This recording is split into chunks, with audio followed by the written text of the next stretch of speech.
February 20th, 1943. A Tunisian mountain pass called Kasserine, a 19-year-old American private, is running.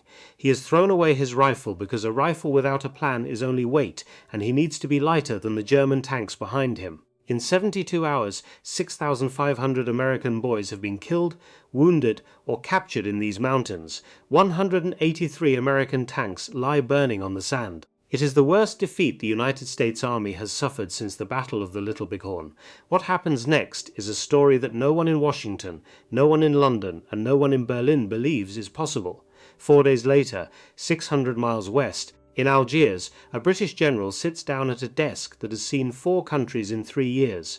Harold Alexander is 51 years old. He has commanded the retreat from Dunkirk. He has commanded the retreat from Burma. He knows the difference between an army that is broken and an army that is finished the way a doctor knows the difference between a wound that will heal and a wound that will not. He is writing to Winston Churchill. The pen moves slowly because the words matter. Every word he chooses will travel by cable to London, will be read in Downing Street, will shape the way an entire alliance thinks about the men who have just been beaten in the mountains south of Tunis. He weighs each phrase like a man weighing evidence in a courtroom where the verdict has already been decided. The Americans, he writes, are not yet ready for the fight in which they find themselves. He pauses, he continues. They are hopelessly trained. They make poor soldiers. And then, at the bottom of the message, in the careful hand of a man who believes he is being kind by being honest, he writes the sentence that history will remember: they are unlikely to improve quickly. He does not know it yet, but he has just written the most incorrect prediction any senior Allied officer will make during the Second World War. 600 miles to the east, in the mountain pass, the wreckage still smokes on the sand. Beyond the tanks and the men, the details Alexander does not yet see are also on the ground. More than 200 guns, some still limbered to trucks that will never move again. 504 vehicles, some intact, some overturned in ditches where drivers had swerved to escape German fire and found only softer ground and steeper drops. The entire 34th Infantry Division has effectively ceased to exist as a fighting formation. It is not defeated, it is dissolved. German officers walking the battlefield afterward will describe something they had not seen in 3 years of continuous warfare. Not just abandoned equipment, abandoned organization. Squads had lost contact with platoons. Platoons had lost contact with companies. Individual men had lost contact with everything, moving alone through the passes, with their weapons thrown into ravines because a rifle without a plan is only weight, and weight slows a man who is running. This is what Harold Alexander saw when he wrote his letter to Churchill, and in the strictest sense, everything he wrote was true. But the sentence that mattered, the one about improvement, was based on a certain kind of arithmetic. The British Army had needed 3 years after the fall of France to become the army that won at El Alamein. The Soviet Union had needed 18 months after Barbarossa to develop the combined arms mastery that surrounded the Germans at Stalingrad. If those were the numbers, then the Americans, beaten in their first serious engagement, would need years to recover. Harold Alexander did the arithmetic that any competent soldier would have done. He was wrong by a factor of 40. 27 days after the guns fell silent at Kasserine Pass, the same American army would meet the same German army at a valley called El Guettar, and the German unit that arrived there, the 10th Panzer Division, veterans of Poland and France and the Russian summer of 1941, would file an after-action report that used 3 words to describe what happened to them: a complete and unexpected reverse, unexpected. This is the story of what happened in the 27 days that made that word true. To understand what broke in the mountains around Kasserine, you have to understand the man whose command was breaking. Major General Lloyd Fredendall was 59 years old in February of 1943. He had graduated from West Point twice, having failed mathematics both times before finally receiving his commission through a competitive examination. He was short, energetic, and possessed of the particular certainty that afflicts men who have spent long careers in peacetime armies. He had risen in a service where the last real war was a distant memory, where promotion depended on filling out the correct forms and offending the correct absence of people, where combat command was a theoretical exercise conducted with wooden markers on painted maps. Eisenhower had chosen him for Second Corps on the recommendation of General Marshall himself. The recommendation had been strong. The recommendation had been wrong. Fredendall established his headquarters at Tebessa, 70 miles behind the front his corps was supposed to defend. 70 miles is not a scandal by itself. Corps commanders typically operate some distance behind the line. What was scandalous was what he did with those 70 miles. He ordered engineer battalions, whose specialties were mine warfare and bridging, to blast an underground command bunker into the walls of a Tunisian canyon. The work required weeks. Compressors ran day and night. Tons of rock were removed. Concrete was poured. Wire was strung. Fredendall would sit in this bunker, deep inside the canyon walls, and command a battle he had never once ridden forward to see. He had never personally reconnoitred the ground his corps was defending, not once. He communicated with his subordinate commanders in a private code of his own invention, a jargon so idiosyncratic that his own staff sometimes required extended analysis to determine what he had ordered. Tanks became walking boys, infantry became walking boys, a regiment became a big house, a battalion became a little house. Orders that a professional army needs in language a 19-year-old lieutenant can act on in the dark, under fire, with radios failing, were being issued in the coded speech of a man who seemed to believe that the enemy was listening to every American transmission, and could be defeated by making the transmissions incomprehensible. The transmissions were incomprehensible to the Germans. And to the Americans, Fredendall's dispositions scattered his divisions into what military doctrine calls penny packets. Small isolated groups assigned individual tasks without the mutual support that would allow them to reinforce each other or concentrate against a breakthrough. His subordinates protested. His subordinates sent memoranda. His subordinates wrote in the careful language of officers who know that disagreeing with a superior in wartime can end a career.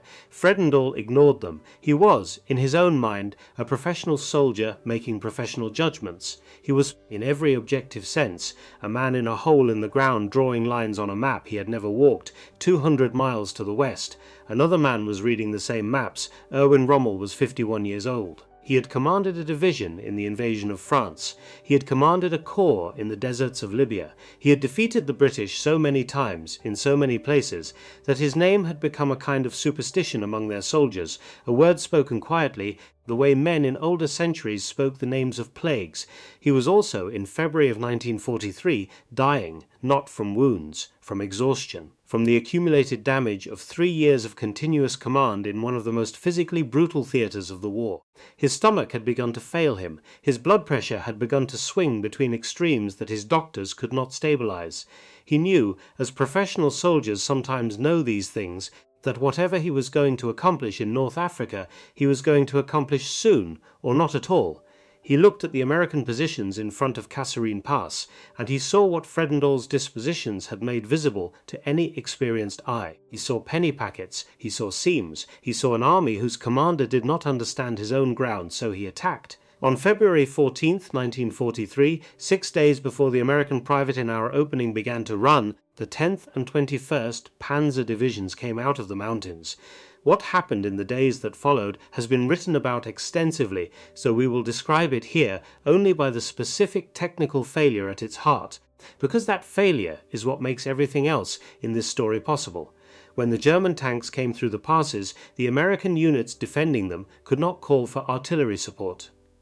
The guns were there, the ammunition was there, the batteries were firing, the shells were landing in the wrong places. This was not incompetence.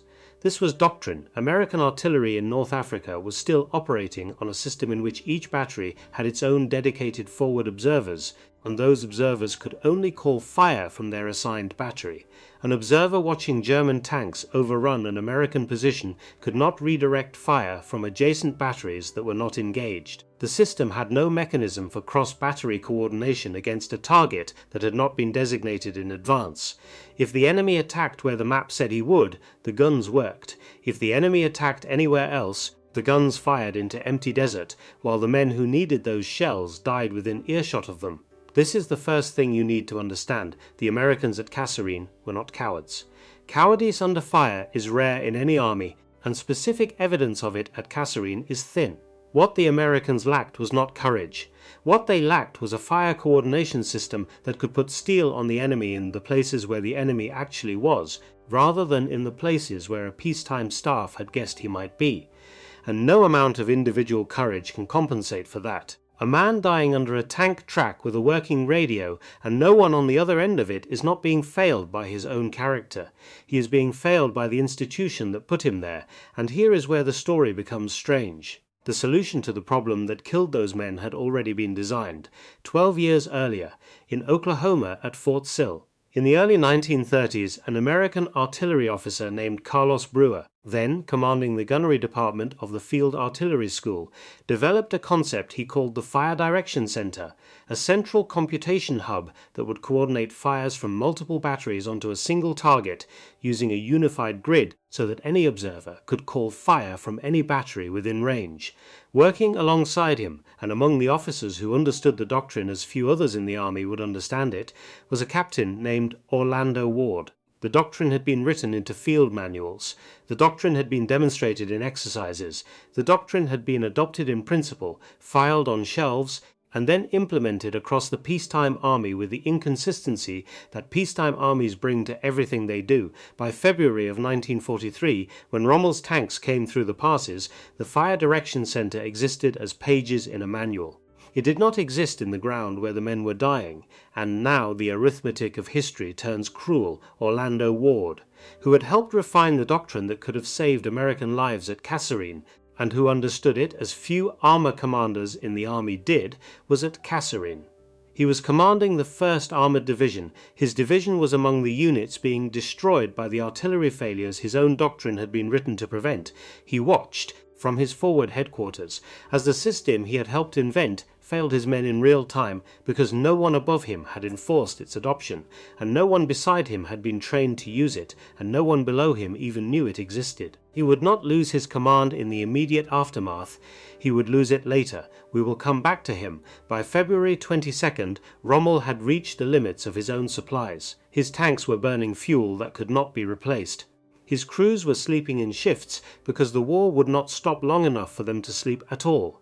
He looked at what remained of his advance, and he did what professional soldiers do when they have won as much as they can win. He stopped. He wrote in his personal notes that evening. And what he wrote was not what a triumphant conqueror writes. He wrote that the American equipment was formidable. He wrote that American artillery, when finally coordinated, had proven its quality. He wrote that the Americans had recovered from the initial shock more quickly than he had expected. He was writing this in the immediate aftermath of his own victory. He had seen something in the wreckage that Alexander had not seen. He had seen the shape of the American recovery already beginning. 2 weeks later, in Algiers, Dwight Eisenhower would call Lloyd Fredendall to his office. There would be no ceremony. There would be no explanation for the record. Fredendall would be thanked for his service and put on a plane to the United States, where he would spend the rest of the war-training soldiers he would never see fight.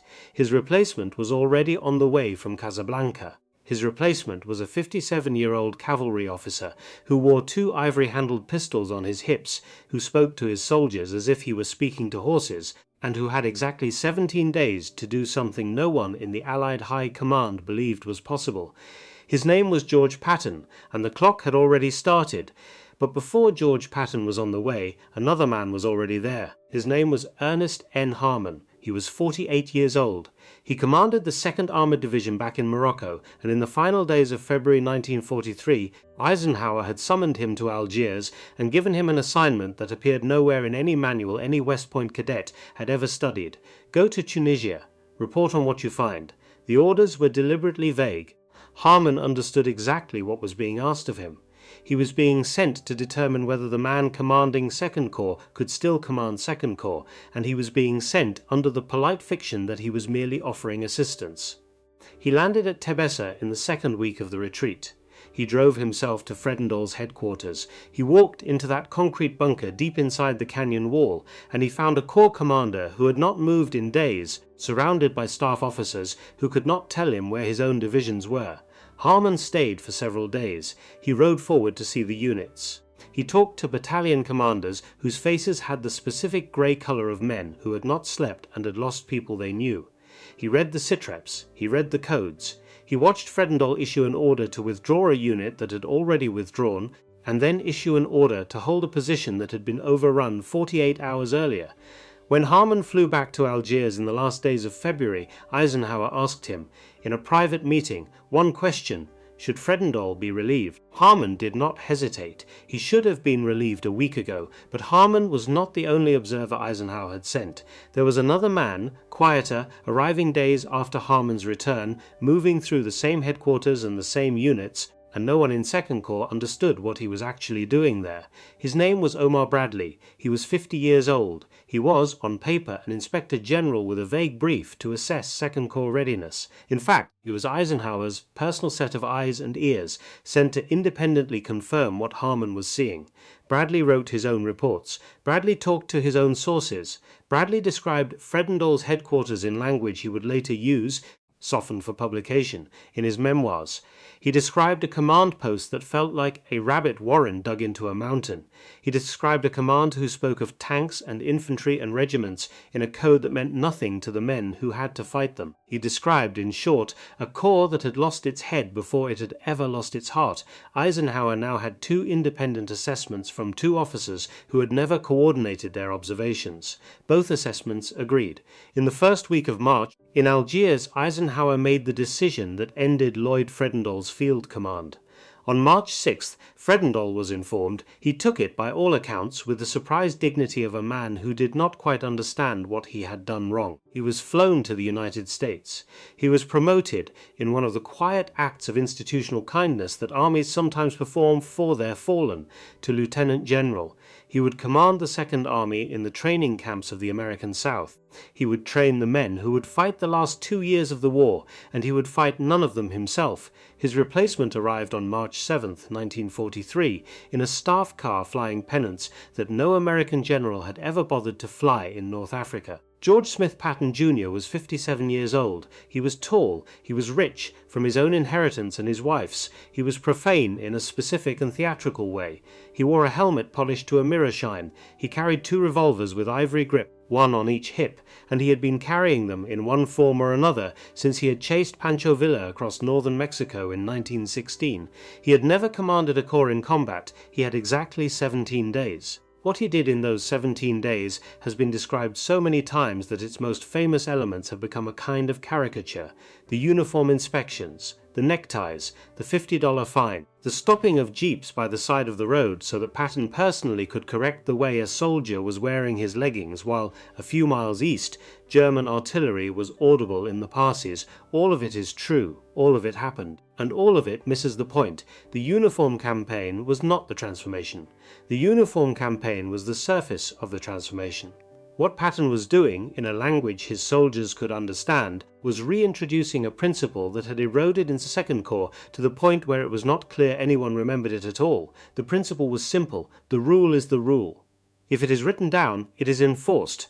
If it is not enforced, it will not be written down again. An army that cannot enforce dress standards in a staging area will not enforce fire discipline in an assault. An army that tolerates officers who appear without proper insignia will tolerate officers who fail to report their positions accurately. The visible standard is a proxy for the invisible one, and Patton chose the visible standard specifically because it could be enforced immediately, uniformly, without ambiguity, and without argument. A necktie was either present or it was not present.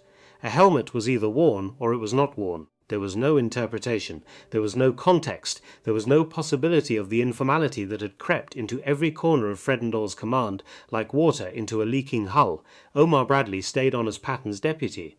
Bradley kept notes. He would use them decades later to describe what he had watched. And what Bradley saw quietly was a man using theatre to change a culture. Patton knew he could not train tank crews in 17 days. Patton knew he could not rewrite doctrine in 17 days. What Patton could do in 17 days was rebuild the assumption, in every soldier and every officer in Second Corps, that someone was watching, that standards mattered, and that the accumulated drift toward comfortable failure was over. While Patton was doing this on the surface, something more important was happening underneath it. Eisenhower's staff, working in Algiers and in the theatre artillery headquarters, had produced a set of written orders that received almost no publicity at the time, and that has received almost no attention since. They were not glamorous orders. They did not involve neckties or ivory pistols. They involved artillery.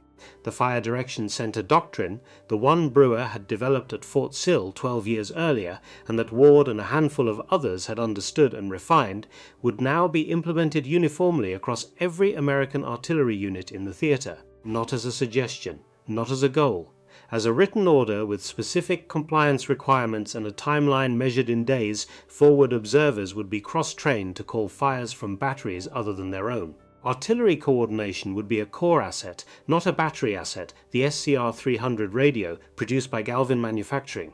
The Chicago company that would later be renamed Motorola would be pushed forward to forward observer teams at the company level, so that any observer could reach any fire direction center that was in range at any time in any weather. The technology existed, the doctrine existed. What had been missing at Kasserine was the enforcement, and the enforcement now had a signature, a date, and the full authority of a theater commander who did not intend to be defeated in the same way twice. 10 days after Kasserine, artillery battalions were practicing coordinated fire missions on Tunisian sand where the shells were not being fired at anything, except the theory that had been ignored for a decade. The armor doctrine was revised at the same time. American tanks would no longer be sent to fight German tanks. That was the fundamental change, and it was as blunt as it sounds. The German crews had 2 to 4 years of continuous combat behind them. The American crews had weeks. The math would not favor the Americans in 17 days, or in 70 days, or in any time frame the campaign allowed, so the Americans would stop playing the game the Germans were winning. Tanks would advance with infantry, use terrain for cover, and support the assault of the ground. Tank destroyers would kill German tanks. The 601st Tank Destroyer Battalion and the 899th Tank Destroyer Battalion, which had been dispersed at Kasserine into platoon-sized elements that had been overrun individually, would now fight as unified battalions, concentrating their firepower at the critical point with the specific mission of engaging and destroying enemy armor. This was not a new idea. Armor theorists had proposed it before the war. What was new was that it was now written down, ordered, distributed and drilled in the 17 days between Fredendall's dismissal and the return of Second Corps to combat. And then, 200 miles across the front, something happened that no one on the American side had planned for. On March 9, 1943, Field Marshal Erwin Rommel was recalled to Germany. He did not want to leave. He was ordered to leave. His health had continued to fail. His stomach could no longer keep down solid food. His blood pressure was killing him more reliably than any British shell had ever managed. Hitler ordered him to a sanatorium in Semmering, in Austria, for what was officially described as convalescent leave, and was in fact the end of his active command in Africa. The man who took over the Axis forces in Tunisia was Colonel General Hans-Jürgen von Arnim. Von Arnim was 53 years old. He was a Prussian aristocrat of the old school. He had fought on the Eastern Front. He was competent, methodical, and utterly certain that the Americans he was about to face were the same Americans who had broken at Kasserine 3 weeks earlier. He had no reason to believe otherwise. His intelligence briefings still described a Second Corps commanded by Fredendall. His maps still showed dispositions that had been accurate on February 20th. When his staff mentioned that the Americans had changed corps commanders, the notation was made and filed. When his staff mentioned that American artillery communications had become more disciplined, the notation was made and filed. No one connected the notations. No one revised the picture. Von Arnim was preparing to fight the army that had lost at Kasserine. The army that would meet him at El Guettar was a different army. He did not know that yet. Between March 17th and March 22nd, Second Corps moved forward. The advance was codenamed Operation Wop, a name that Patton would use in his diary without any of the modern uneasiness the word now carries. The objective was Gafsa, from Gafsa. The advance would push east through El Guettar, a small oasis town in a valley surrounded by high ground, and then into the mountain passes that led toward the Tunisian coast. At the head of the advance moved a lieutenant colonel who was 32 years old. His name was William Orlando Darby. He was from Fort Smith, Arkansas. He had graduated from West Point in 1933, 10th from the bottom of his class, and he had been passed over for combat command more than once because he was considered too aggressive, too impatient, too much in a hurry to become the officer he had already decided he was going to be. By March of 1943, the impatience had begun to look like foresight. Darby had trained and now commanded the 1st Ranger Battalion. an American light infantry unit modelled on the British commandos, drawn from volunteers who had crossed the Atlantic to be told they would be beaten harder in training than they would ever be beaten in combat, and had asked, in that special Ranger way, for more. On the night of March 20th, Derby led his Rangers on a march that was not supposed to be possible, 12 miles overland, in the dark, through terrain that the Italian defenders on Jebel el Ankh had assumed no unit could cross, and had therefore not defended. At dawn on March 21st, the Rangers appeared behind the Italian positions. They came down out of ground that maps had described as impassable. They took the crest. They took hundreds of Italian prisoners in an engagement that lasted less than an hour, and they opened the road into the El Guettar Valley for the divisions coming up behind them. Behind Derby's Rangers came the 1st Infantry Division, the big red one. Its commander was Terry de la Mesa Allen. He was 54 years old. He was a cavalry officer by training. He was profane, informal, and beloved by his soldiers in a way that made other generals uncomfortable to observe. He had been given the 1st Division, not because he fit the peacetime template of what a division commander was supposed to look like, but because his men would follow him into ground they would not follow other officers into. In North Africa, in the spring of 1943, that quality was worth more than any other quality a general could have. Allen did not deploy his division in a single line. He did not present a wall for the Germans to break. He deployed in depth, forward companies on the high ground overlooking the valley, infantry battalions in successive positions capable of mutual support, artillery behind the ridges invisible from the valley floor, registered on every approach route that photographic reconnaissance and terrain analysis had marked as a likely German axis of advance, registered. That word matters. To register artillery is to fire a few precise rounds ahead of the battle, to confirm that each gun is calibrated to hit a specific set of coordinates with minimal adjustment when the fire mission actually comes. It is the difference between guessing and knowing. Allen's guns had been registered on every likely target in the valley days before the battle. If Germans came from the east, the shells would be there. If they came from the north, the shells would be there. Minefields were laid at night, at locations chosen from a specific study of German tactical tendencies documented in the after-action reports of Kasserine. Allen's engineers had read what had killed Americans a month earlier, and they had used it to design the ground where they would kill Germans a week later. The 601st and 899th Tank Destroyer Battalions moved forward into positions with clear fields of fire down the valley. They fought as battalions this time, not as scattered platoons. The forward observers moved into their positions before dawn on March 23rd. Each of them carried an SCR 300 radio. Each of them was linked to a fire direction center. Each of the fire direction centers was linked, in turn, to every artillery battery within range. Everything that had failed at Kasserine had been rewired. At 0600 hours, the 10th Panzer Division came down into the valley. 50 tanks in the formation and at the speed that 4 years of continuous victory had validated. Behind the tanks, motorized infantry in half-tracks. Overhead, the pale sky of a Tunisian spring morning that was already beginning to warm. Von Arnim's pre-battle estimate assumed that the American artillery response, if it came at all, would be late, uncoordinated, and manageable. This was the response that the German army had learned to expect from American forces, based on the only sample they had, which was the sample of a month earlier. At approximately 400 yards from the first American positions, the lead tanks struck the minefield. The explosions came in a rippling sequence. Tracks blew off. Turrets rocked. Crews bailed out into ground that Allen's mortarmen had also pre-registered, and were now firing on. The column behind the lead tanks began to compress. Vehicles in the rear slowed to avoid the burning hulks in front of them.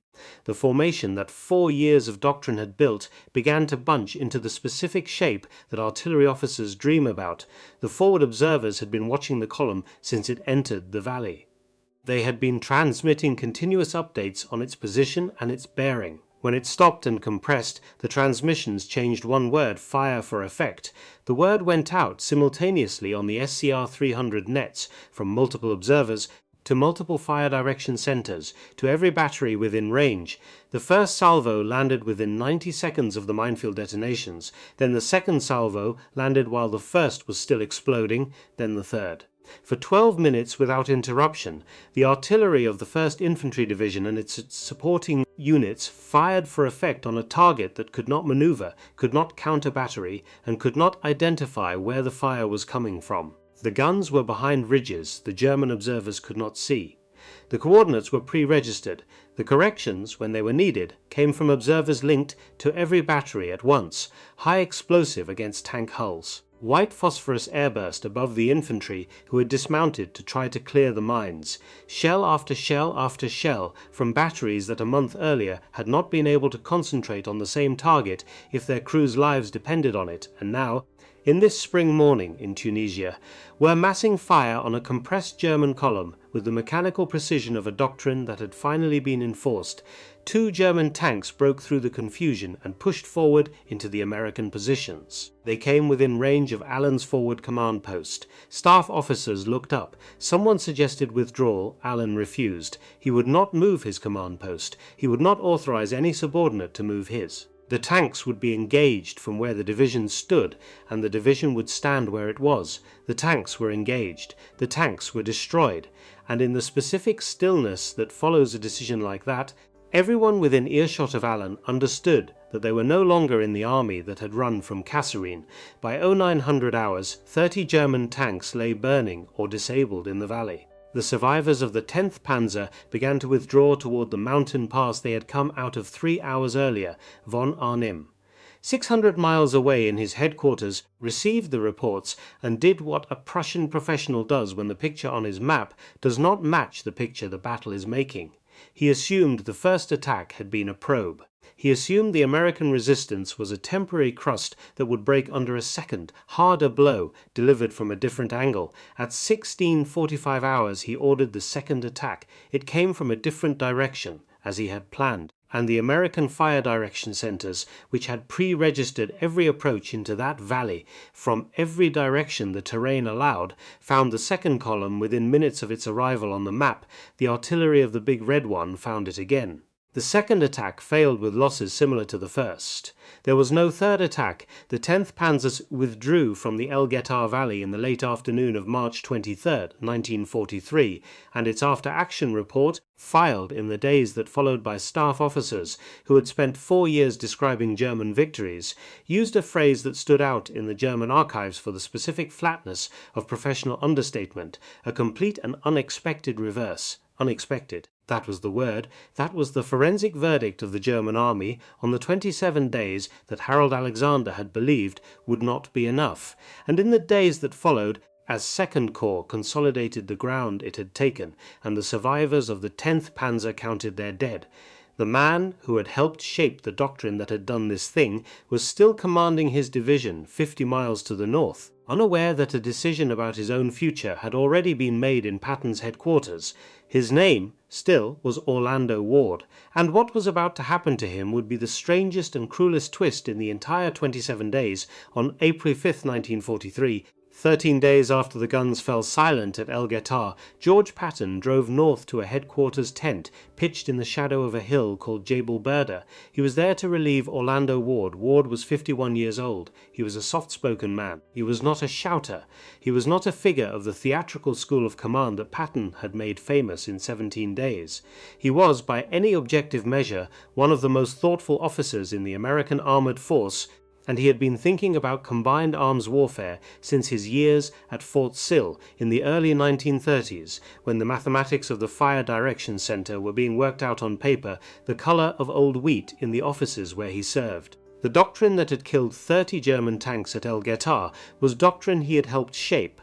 The Fire Direction Center that had massed those fires in 90 seconds had grown from work he had been part of a decade earlier, and now he was being fired. Patton did it the way Patton did most things, directly, without ceremony, without an extended explanation. Ward had commanded the 1st Armored Division at Kasserine. The 1st Armored had been broken there. The institution had decided, in the shorthand it uses for these decisions, that someone had to answer for the divisions that had been broken, and Ward was the officer whose name was on the letterhead. He was not being punished for cowardice. He had not been a coward. In fact, during the fighting for the Maknassi Heights in late March, only days after El Guettar, Ward had personally led an attack on foot, had been wounded above the eye by a shell fragment, and had continued to command from a field dressing station with blood drying on his face. That was not the behavior of a man who lacked physical courage. It was, however, the behavior of a division commander who had been asked to lead an attack himself, and in Patton's calculation, no division commander who was leading an attack himself was doing his actual job. The paradox was the point. Ward was relieved on April 5th. He was flown home to the United States. He was given command of the Tank Destroyer Center at Fort Hood, Texas, where he would train the men who would use the doctrine he had helped shape to destroy German tanks in Normandy and in the Ardennes and on the road to the Rhine. He would end the war as a major general, commanding the 20th Armored Division in Germany. He would receive the Distinguished Service Medal. He would be remembered in the small histories that professional soldiers write for each other as one of the fathers of American artillery science, and he would be remembered by almost no one else. This is what the transformation of an army costs. The men who build the doctrine are not always the men who benefit from it. The system does not distinguish between the officer who wrote the equations and the officer who commanded on the day the equations were not enforced. The system asks a colder question. It asks whether the division you led is the division that broke. If the answer is yes, the system finds another commander. It does not stop to ask what part of the breaking was your responsibility and what part was the responsibility of a corps commander who had never walked your ground, or an artillery hierarchy that had ignored your doctrine for 12 years, or a peacetime army that had adopted your work in principle and then filed it on a shelf. Ward went home, the doctrine stayed, and in the weeks that followed, in the mountains and the valleys and the burnt olive groves of northern Tunisia, the doctrine did what its architects had always known it could do. By early May, the Axis position in Tunisia had collapsed. The American Second Corps, now commanded by Omar Bradley in the wake of Patton's transfer to plan the invasion of Sicily, was fighting alongside the British First Army in the drive toward Bizerte. The 1st Infantry Division, still under Terry Allen, took Hill 609 in a battle that would be studied for years as the moment American infantry demonstrated that it could take mountain terrain against defending German infantry without exceptional casualties, using the combined arms methods that had been rebuilt in the 17 days between Kasserine and El Guettar. On May 7th, American troops entered Bizerte. On the same day, British troops entered Tunis on May 13, 1943. The last organized Axis resistance in North Africa surrendered, 275,000 prisoners, 11 German divisions. The Africa Corps that had chased the British across 2,000 miles of desert. The 10th Panzer Division that had been driven out of the El Guettar Valley by artillery it had not been able to see, coming from batteries that had not existed as a coordinated force 12 weeks earlier. The men of those German divisions had been among the finest soldiers in the world in September of 1939. Many of them had fought continuously since. They had won in Poland. They had won in France. They had won in Yugoslavia and in Greece and across the desert to the gates of Alexandria. They had, in a real sense, invented the way the Second World War would be fought. And now they were prisoners of an army that had not existed as a serious combat force 3 months earlier. Field Marshal Albert Kesselring, who commanded the entire German position in the Mediterranean theatre, made a report to Hitler in the aftermath of the Tunisian surrender that survives in the German archives. He was not a man given to compliments about enemies. He was a professional, and his professional judgment, delivered directly to the man who had appointed him, was blunt. The Americans, he said, should not be underestimated again. Their coordination problems had been solved. Their artillery had become formidable. He expected them to continue improving. Erwin Rommel, still in Germany, still ill, still trying to understand what had happened to the army he had left behind, received the reports of El Guettar and Tunisia and revised his assessment of American institutional capacity in his private notes. He did not change his view that German soldiers, individually, were the finest infantry in Europe. What he revised was his estimate of what an American institution could produce from ordinary men, and how quickly he had been beaten, he wrote, by the speed of the American adjustment, not by the courage, not by the equipment, by the speed. And this is the point that Harold Alexander had missed when he wrote his letter to Winston Churchill on February 24th. The arithmetic his 3 years of British experience had prepared him to expect was not the arithmetic he was about to see. The American Army's learning curve in North Africa was 27 days. What made the difference was not a mysterious reservoir of national character. American soldiers were not braver than British soldiers or Russian soldiers, or, for that matter, German soldiers. Individually, they were not better fighters. What was different was the institution behind them, 4 elements, written down here for the first time in this story in the order of their importance. First, Dwight Eisenhower had been given the authority at the theater level to relieve a corps commander, to revise artillery doctrine, and to reorganize armor employment without a single cable back to Washington asking permission. He did not need War Department approval to do what he did in the 27 days. He had the authority he had been given, and the clarity of analysis to use it, and the discipline to make the decisions on the timeline the campaign required, rather than on the timeline a peacetime bureaucracy would have preferred. Second, the after-action review process. The specific institutional practice of looking honestly at failure, naming what had failed, assigning what had caused it, and doing all of it in language that did not protect anyone's career. The officers who had commanded at Kasserine were reassigned. This was not punishment. Most of them were competent men who had been placed in impossible situations, but the reassignment served a specific institutional purpose. It converted the experience of failure into the training of the next generation of soldiers. Third, the industrial base. Eisenhower could revise tank destroyer doctrine because he had tank destroyer battalions. He could improve artillery coordination because he had SCR 300 radios coming off the Galvin manufacturing assembly lines faster than any operational demand could exhaust the supply. Every reform he implemented in those 17 days was supported by material that was either already in theater or arriving at ports every week. American factories, running 2 shifts a day in Michigan and Ohio and Pennsylvania and California, were producing the equipment that would carry any doctrine the theater commanders could write. And fourth, the one that the British historians found the most disconcerting when they came to study it later, the paradox of inexperience. The British Army in 1943 had accumulated 3 years of institutional commitment to methods that had worked in Tobruk and in the Western Desert. Every doctrine, every procedure, every tactical assumption had been shaped by what had proven successful in specific battles, and each of those successes was defended in Whitehall by officers who had staked their reputations on them. Changing British doctrine meant changing conclusions that senior officers had reached under fire. The system was not unwilling to learn. It carried the weight of what it had already learned, and that weight resisted revision. The American Army in 1943 had no comparable weight to carry. Fredendall's system had produced the worst American defeat of the war to date. There was nothing to preserve. There was no successful doctrine to defend.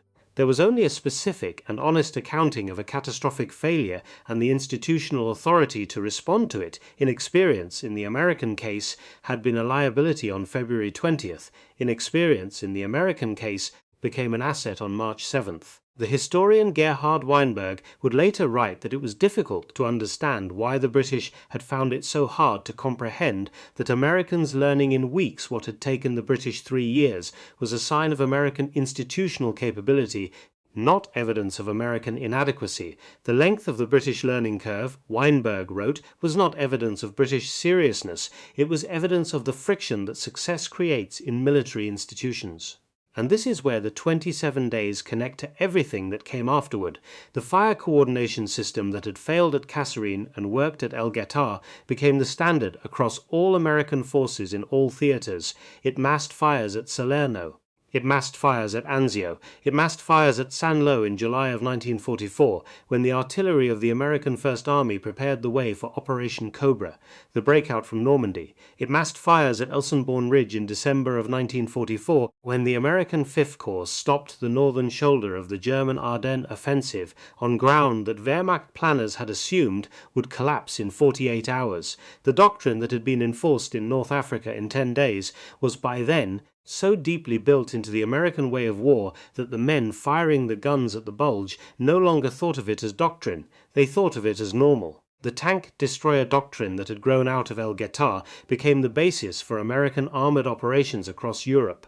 The Tank Destroyer Center at Fort Hood, Texas, under the command of the same Orlando Ward who had been relieved in April of 1943, trained the men who used that doctrine on hedgerow roads in France and in the frozen forests of the Ardennes, and when the American Army landed in Normandy on June 6, 1944, and encountered the hedgerows, a terrain feature that no exercise at Fort Benning had prepared any soldier for, that reduced American tanks to slow targets for German anti-tank guns that could not be suppressed, An American sergeant in the 102nd Cavalry Reconnaissance Squadron, named Curtis Grubb Cullen III, took scrap steel from destroyed German beach obstacles and welded it into a set of prongs on the front of a Sherman tank. He demonstrated it to his commanding officer. The commanding officer took it up the chain. Within a matter of weeks, 3 out of 5 American tanks in Normandy were carrying the Cullen device. No doctrine manual specified it. No War Department bulletin had commissioned it. A 29-year-old sergeant in a scout unit had solved a problem that had been holding up an entire army, and the American institution had adopted his solution and distributed it across the front before the paperwork could catch up. This was the same system that had rewired 2nd Corps in 27 days. It was invisible when it was working. It appeared only in its results, in battles where the Americans did things that German intelligence had not expected them to do, in the speed with which American operations adapted to conditions that German doctrine had not anticipated. Field Marshal Gerd von Rundstedt, interrogated after the war by American officers who wanted to know what had defeated Germany in the West, listed 3 factors: Allied air supremacy, the shortage of German motor fuel, the destruction of French railway infrastructure. He named systemic factors, the kind of factors that only institutions can produce or destroy. He did not name the Cullen device. He did not name the SCR-300 radio. He did not name the Fire Direction Center or the Tank Destroyer Battalion or any of the specific innovations that had been developed by American units in the field and adopted by the American Army across a continent. He could not name the system that had produced them, because the system was invisible. It had been built at Fort Sill and at Fort Benning and at Aberdeen in the decade before the war. It had been almost broken in the mountains at Kasserine Pass. It had been repaired and enforced and proven in the valley at El Guettar, and it had taken 27 days. Harold Alexander, who had written to Churchill on February 24, 1943, that the Americans were unlikely to improve quickly, would command Allied ground forces in Italy for the rest of the war. He never publicly retracted the sentence. He did not need to. The events retracted it for him. Lloyd Fredendall, who had commanded 2nd Corps from a bunker blasted deep into a Tunisian canyon, spent the rest of the war in the training camps of the American South. He retired in 1946. He died in 1963. He is remembered, when he is remembered at all, as the general who lost at Kasserine, Orlando Ward, who had helped shape the doctrine that won at El Guettar, went home to Texas and taught the men who won at Normandy. He commanded the 20th Armored Division into Germany. He died in Colorado in 1972. His name appears in no popular history of the war. Terry Allen commanded the 1st Infantry Division until August of 1943, when he was relieved by Omar Bradley for what Bradley described as a lack of formal discipline. He was given command of the 104th Infantry Division, trained it in the United States, and led it across the Rhine in 1945. He died in El Paso in 1969. Erwin Rommel was ordered to commit suicide by Adolf Hitler in October of 1944 after being implicated in the July 20th plot.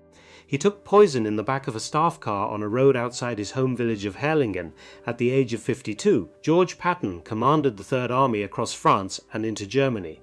He died in an automobile accident in Heidelberg on December 21, 1945. He is buried in Luxembourg among the men of his army, the system they had all served, the system that had transformed itself in 27 days in Tunisia in the winter of 1943, would go on to define the way the American army fought for the rest of the 20th century. Alexander had written that the Americans were unlikely to improve quickly. They had improved in 27 days, not because they were braver. Not because they were smarter, not because George Patton had shouted at them or Terry Allen had refused to withdraw, or any of the individual stories that historians would tell about them afterward. They had improved because they belonged to an institution that had been built in the long peacetime years before the war to learn, and when the moment came, the institution had done what it had been built to do, at the speed it had been built to do it. In 27 days, that was the verdict at El Guettar. That is the verdict still.